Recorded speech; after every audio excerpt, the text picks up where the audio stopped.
Welcome back to my channel. ఈరోజు వీడియోలో దహీ మిర్చి ఎట్లా ప్రిపేర్ చేసుకోవాలో చూపిస్తాను. రెసిపీ చపాతీకైనా రొట్టెకైనా నాన్స్లోకి రైస్లోకి చాలా బాగుంటుంది సైడ్ డిష్లా. ఇక్కడ నేను కారం ఘాటు ఎక్కువ ఉన్న పచ్చిమిర్చి తొడుమలు తీసుకుంటున్నాను. వీటిని వాటర్ పోసి మంచిగా కడుక్కోవాలి. నీట్గా కడుక్కున్న వాటిని ఒక పొడి క్లాత్లోకి వేసుకున్న తర్వాత వీటిని ఎక్కడ కూడా తడి లేకుండా మంచిగా తుడుచుకోవాలి.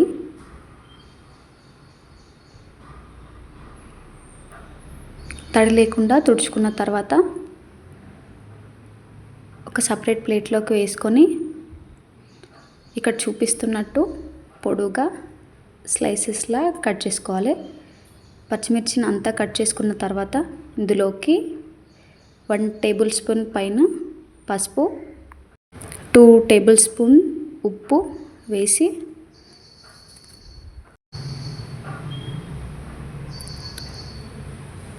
పచ్చిమిర్చికి అంతా పట్టేలా కలుపుకోవాలి. గట్టిగా నొక్కుతూ కలుపుకుంటే పైన చెమ్మూరుతుంది. అలా కలుపుకున్న తర్వాత వీటిని పక్కన ఉంచాలి. ఇక నేను ప్యాన్ పెట్టుకొని హీట్ అయిన తర్వాత 2 టేబుల్ స్పూన్స్ నువ్వులు వేసుకొని వేయించుకుంటున్నాను. ఇలా చిటపటలాడేంత వరకు వేయించి పక్కన పెట్టుకోవాలి. తర్వాత 2 టేబుల్ స్పూన్ ధనియాలు, 2 టేబుల్ స్పూన్ ఆవాలు, 1 టేబుల్ స్పూన్ సోంపు, 2 టేబుల్ స్పూన్ జీలకర్ర వేసి లో ఫ్లేమ్లో ఫ్రై చేస్తూ ఉండాలి. ఇలా కలర్ చేంజ్ అయిన తర్వాత తీసి పక్కన పెట్టి పౌడర్ చేసుకోవాలి. ఇక్కడ తాలింపులోకి నూనె వేసుకుంటున్నాను నేను. నూనె వేడెక్కిన తర్వాత కొన్ని ఆవాలు, కొంత జీలకర్ర వేసి చిటపటలాడిన తర్వాత ముందుగా పసుపు ఉప్పు వేసి కలిపి పెట్టుకున్న పచ్చిమిర్చిని కూడా ఇందులో యాడ్ చేసుకొని లో ఫ్లేమ్లో మగ్గనివ్వాలి.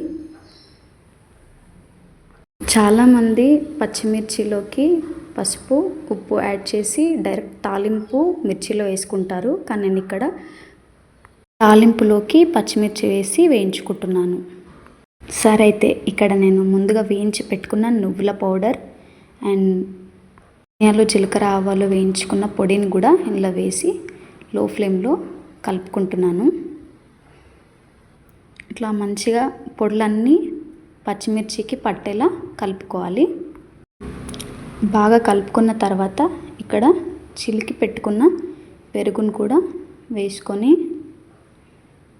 లో ఫ్లేమ్లో కలుపుతూ ఉండాలి. పెరుగు వేసి ఒక 2-3 మినిట్స్ మగ్గనిచ్చి స్టవ్ ఆఫ్ చేయాలి. లేదంటే పెరుగంతా నీళ్ళలా ఫామ్ అయిపోతుంది. ఇక్కడ నేను టేస్ట్ చూసుకొని ఇంకొద్దిగా సాల్ట్ యాడ్ చేసుకున్నాను. ఇంతే, రెసిపీ మిర్చి దహీ అయితే రెడీ అయిపోయినట్టే. స్పైస్ ఎక్కువ తినడానికి ఇష్టపడే వాళ్ళకైతే ఇది చాలా మంచి రెసిపీ అని చెప్పొచ్చు. నచ్చితే ఖచ్చితంగా ట్రై చేయండి. ఇలాంటి వీడియోస్ మిస్ అవ్వకుండా చూడాలంటే నా ఛానల్ని సబ్స్క్రైబ్ చేయండి. అలాగే లైక్ చేయండి, షేర్ చేయండి. Thanks for watching.